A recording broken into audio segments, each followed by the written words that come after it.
Alright, you're under arrest, alright? You're under arrest for failing to accompany. Just wait here, mate. But when somebody Trevor's size decides not to go, getting them into a police car can be very difficult indeed. Who's obviously drunk and seemingly bewildered. G'day, mate. What's happening? You having some domestics?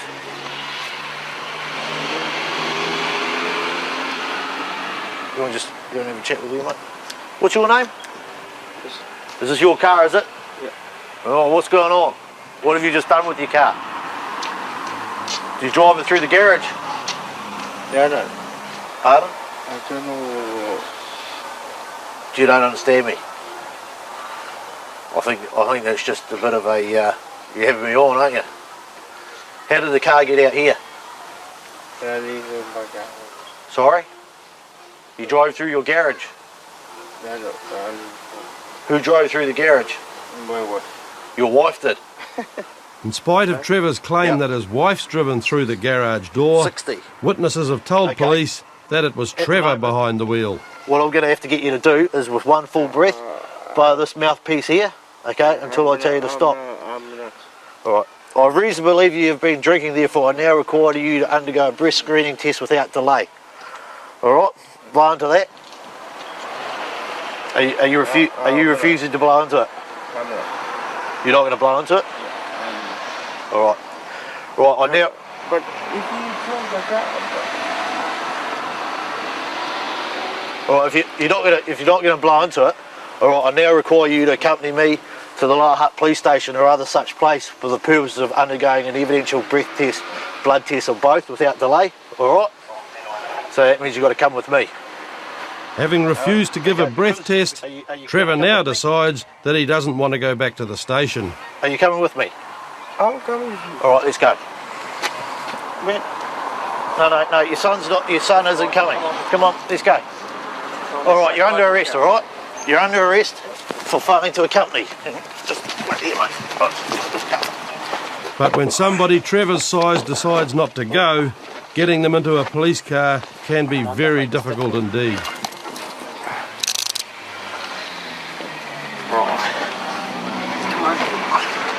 Come on.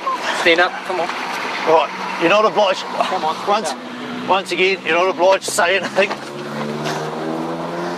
Stand up. Anything you do say may be given in evidence. Let me open the car. Come on. Wait.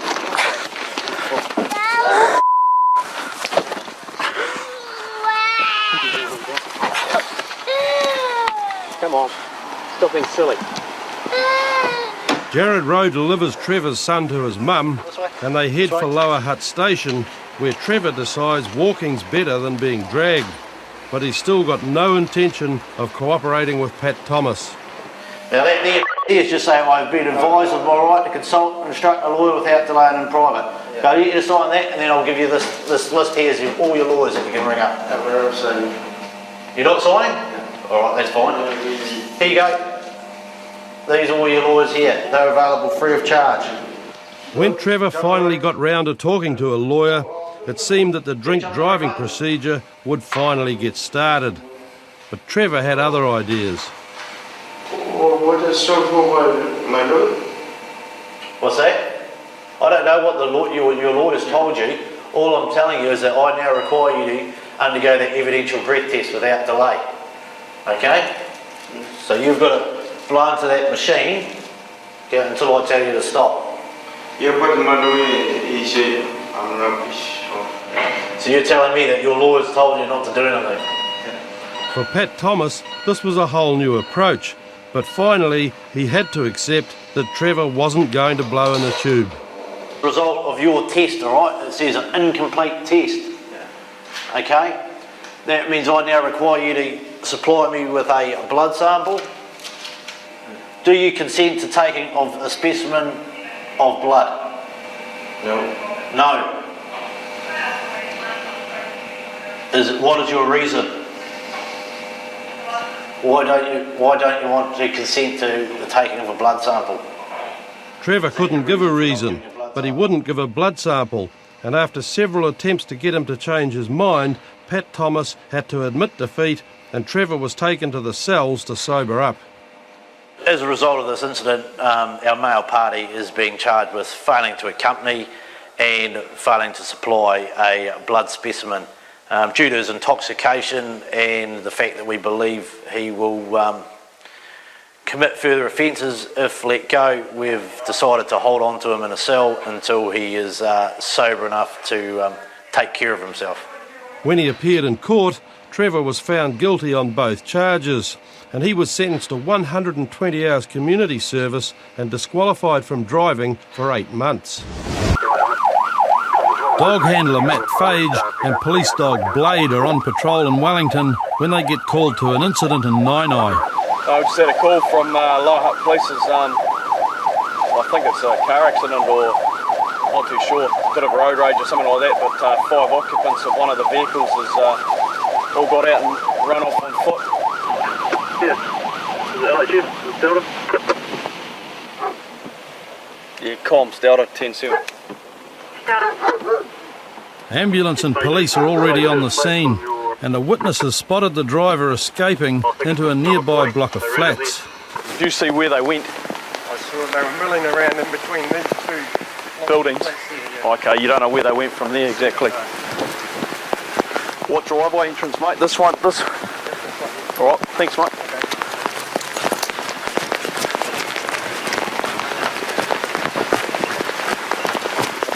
With all the rain about, it seems unlikely that Blade would be able to find any scent. But when they get to the flats, he picks something up and heads for one of the doors.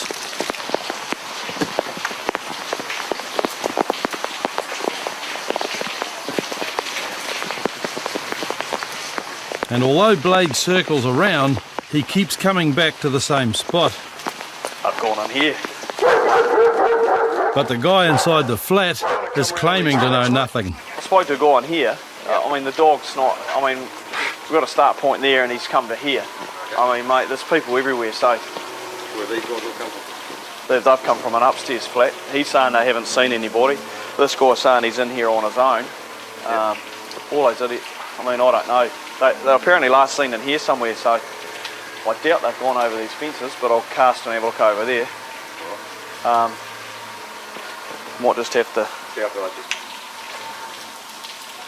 don't know, the other flat next door, I don't know who's in that one.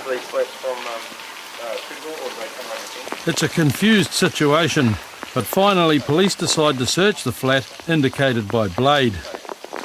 There's a guy in this flat just over here that sort of partially fits the description of possibly the driver of the vehicle.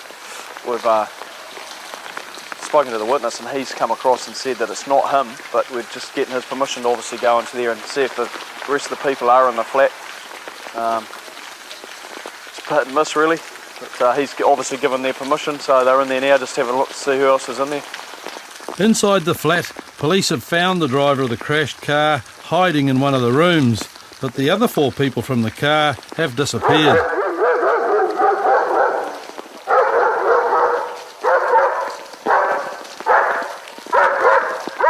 The young guy's very drunk and is claiming that he lost control of his car because of the rain. The pregnant driver of the other vehicle was taken to Hutt Hospital where she was treated for minor injuries to her back and collarbone. She'd had no way of avoiding the crash. Okay, from what I've been told, this silver car here was coming round front street there around the corner. The white car's coming down Crescent and it's gone straight into the front of the silver car. The poor old innocent party here. And as we said before, the driver and the occupants of that white car took off on foot to the flat that we found them at. The driver's now been taken back to be processed for drink driving and hopefully we'll get a result out of that. But basically it. Back at Lower Hutt Station, Adam went through an evidential breath test which read 1,050 micrograms, more than 2.5 times the legal limit. But that was only one of several charges Adam faced. So I told you the charges, you've got careless driving, driving whilst forbidden, because back in '99 you were told not to drive because you didn't have a licence, and you've got drink driving, we applied at 1,051, and we might be looking at failing to stop and ascertain, alright? right, we'll just look at that. When he finally went to court, Adam pleaded guilty to all charges. He was sentenced to 1 month in prison and disqualified from driving indefinitely. It's a wet Friday night in South Auckland, and a man's just attacked a car at a service station in Te Rakau Drive. RYO3, got details. Go to the service station, corner of Kings Road in Te Rakau. A male was smashing a car window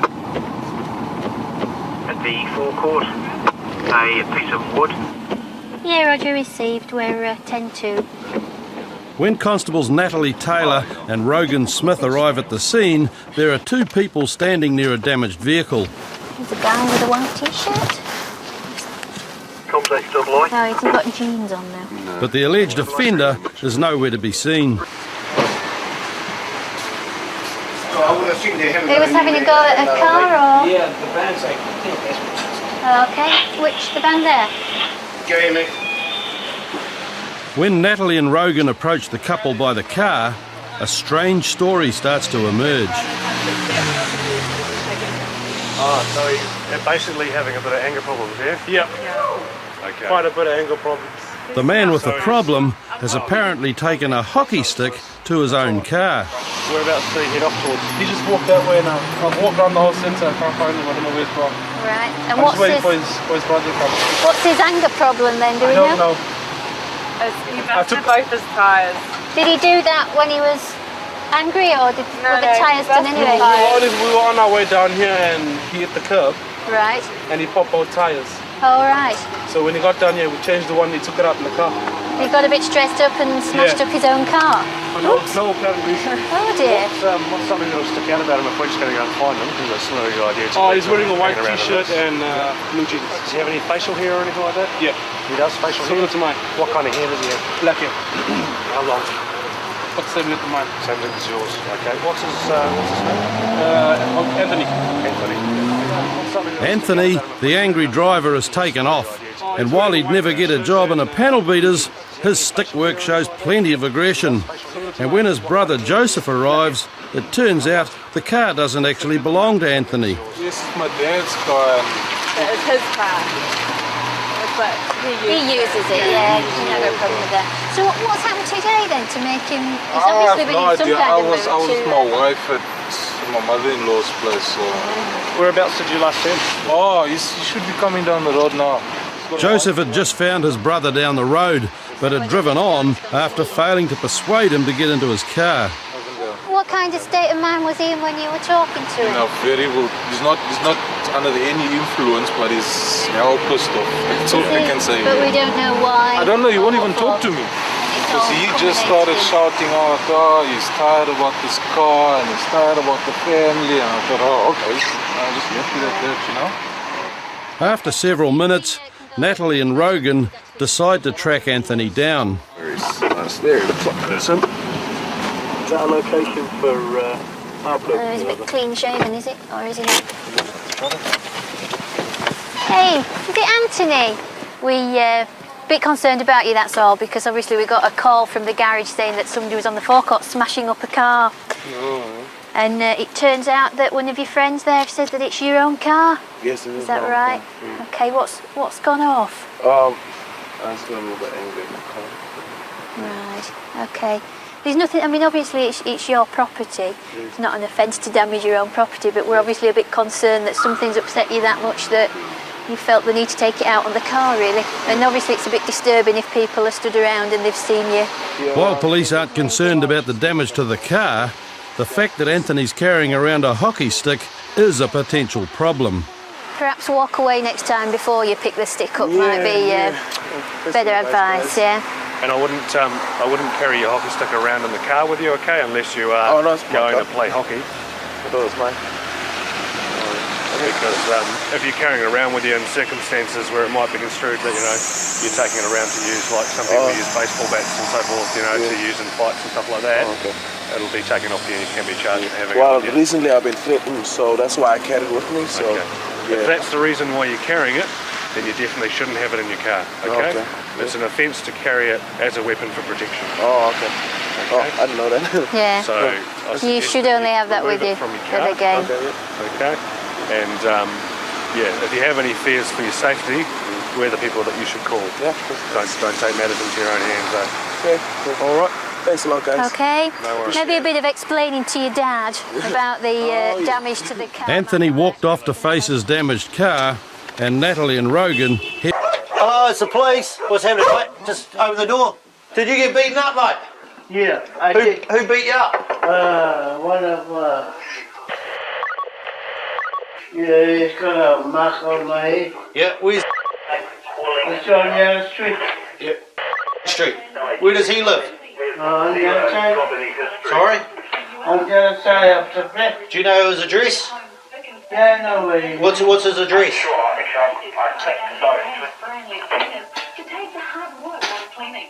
What's his address? It's a very serious.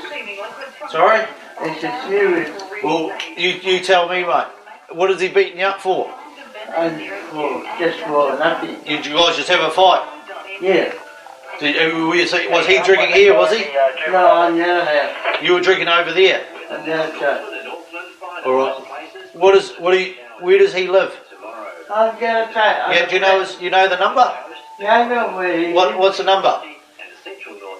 I'll come and I'll show you. You'll show us. What do you want us to do with him? I don't know. Was it a fight between the two of you? Do you have them all the time or No, what? it's one of my, I don't want to lay a chance to him. Yeah, well, what does he do? If he's beating you up for no reason, you might want to. Yeah, it's only for too much drink. It seems to be a simple case of too much alcohol and an argument that got out of hand. Cobbs North. Yeah, at this stage we don't appear to have any sort of complaint. It seems more like a bit of a fight between friends. Can I have a QP, please? With Leo not wanting to make a complaint about the incident, there's nothing more police can do. Right. Okay, well, we'll leave you to it. You want someone a cup of tea? Or... No, thanks. We don't need a cup of tea. We've got work to do. Okay, see you later. Thank you very much. Thanks for coming. No problems, mate. That's what we're here for. Thank you. Bye-bye. A short time later, Pat and Jared are on their way to another fight, and this time there's a weapon involved. Bandana, black trousers, white shoes, blue hoodie. The other guy that was with him had same clothing description. The incident's taken place at a gathering spot for Lower Hutt's teenage car enthusiasts, North 7 car park. and the number of people around won't make it any easier for police to find the offender. Well, there's just been reports by a member of the public that someone may have pulled a knife on somebody else. We have a description of somebody, but obviously there's a lot of people here, so we're trying to get the right one. What's up, mate? Over there, bro. Oh, they're all right. Shall I go break it up? No, they're all right, mate. You just wait there. The scrap the guy's talking about is actually a plainclothes officer arresting another boy from yet another fight. Hey, you boys move away, before you get arrested as well. He just smacked him in the face while we were standing here. I don't think he's the one. It's just another one. No, I don't think he's the one either. Hey, no show here, guys. See you later. Who's that, mate? Oh, it's a little dude. He's got a bandana around his head. And, What sort of bandana? He's short, white bandana, a blue hoodie. Got me agent? Yeah. No, not you. Do you know where he is? He's a Robert. No, he took off. He saw you using jittered. Have you heard his... I know it's mate. No, there he is there. He's pulling down the thing. He's got a screwdriver on. That guy there? It appears the offender was wielding a screwdriver, not a knife, and he's been caught by another plainclothes officer. Have you got the screwdriver, mate? Have you got the screwdriver? Yeah, wait there, mate. Wait there. The teenagers got no weapons on them, but the victim's sure they've got the right guy. Just interrupt you for a sec. Can you see the guy around here now that pulled the screwdriver on you? Yeah, do you know his name? Oh, it's that.